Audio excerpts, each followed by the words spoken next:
Thank you, Madam Chair. Thanks for having this hearing, and thanks to all of the witnesses for being here. Ms. Hildreth, I want to start with you because I was just so struck by your opening remarks and then your back and forth with Senator Ernst, particularly as it relates to farmers and the challenges that they're facing. Missouri, which is the state I represent, we have 95,000 about family farms in the state, and we're very proud of that. That makes us the second most by number in the entire United States, not by proportion, but by number. And we're not one of the biggest states in the country, so we're very proud of that. And I come from a farming background, and so does my wife. So it's something that's very near and dear to my heart. And I just want to ask you a couple of things related to that and some of the comments that you made. Let's just start maybe, though, with the capital gains issue and how that factors into succession planning that you've seen, just your own experience. I mean, what does, you talked a little bit about your own experience with this and the unfairness and surprise of being told that, here's this farm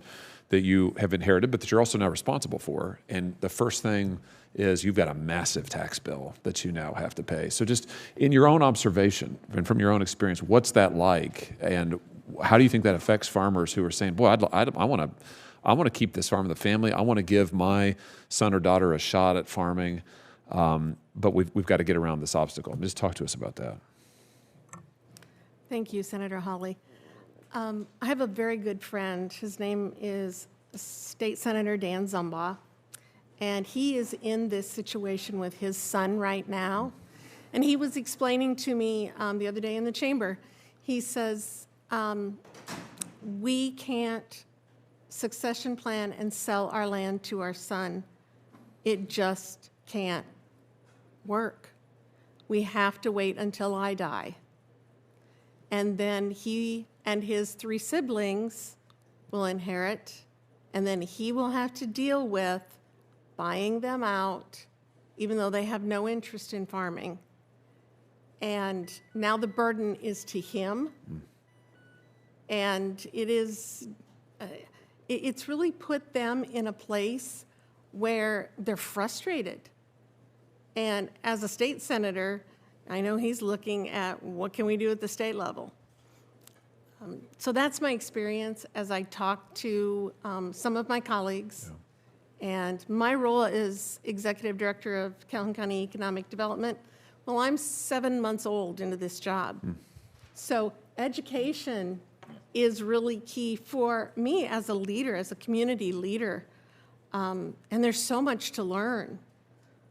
Everything that you're all talking about today are things that I need to go home and I need to learn more about. So I think it's from our leadership as well. You as a senator, our representatives, our mayors, our county supervisors, to educate themselves and have these conversations at the church coffee, at the fellowships, at the Sweet Corn Day celebration, whatever it is. But it's really education. Yeah. And knowing what's there and finding, back doors around things. Because we know all those back doors do exist. We just got to find them.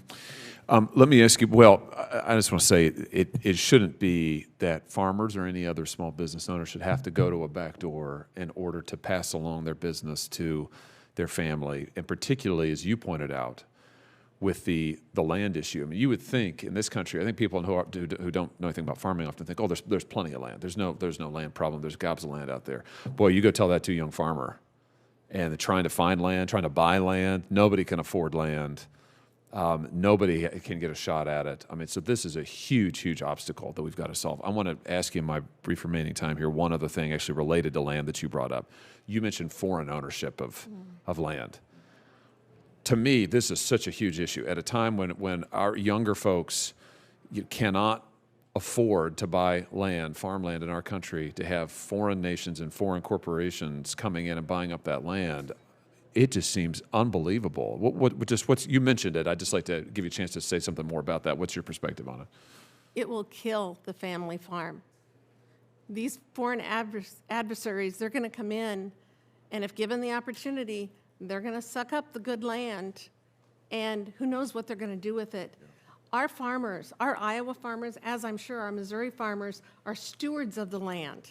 They take care of the land. They reinvest in the land. They're worried about water quality. They're worried about cover crops. They are stewards of the land. And my fear is some of these other companies that come in and buy land, they're not going to be stewards of our land. Thank you. Thank you, Madam Chair. Thank you,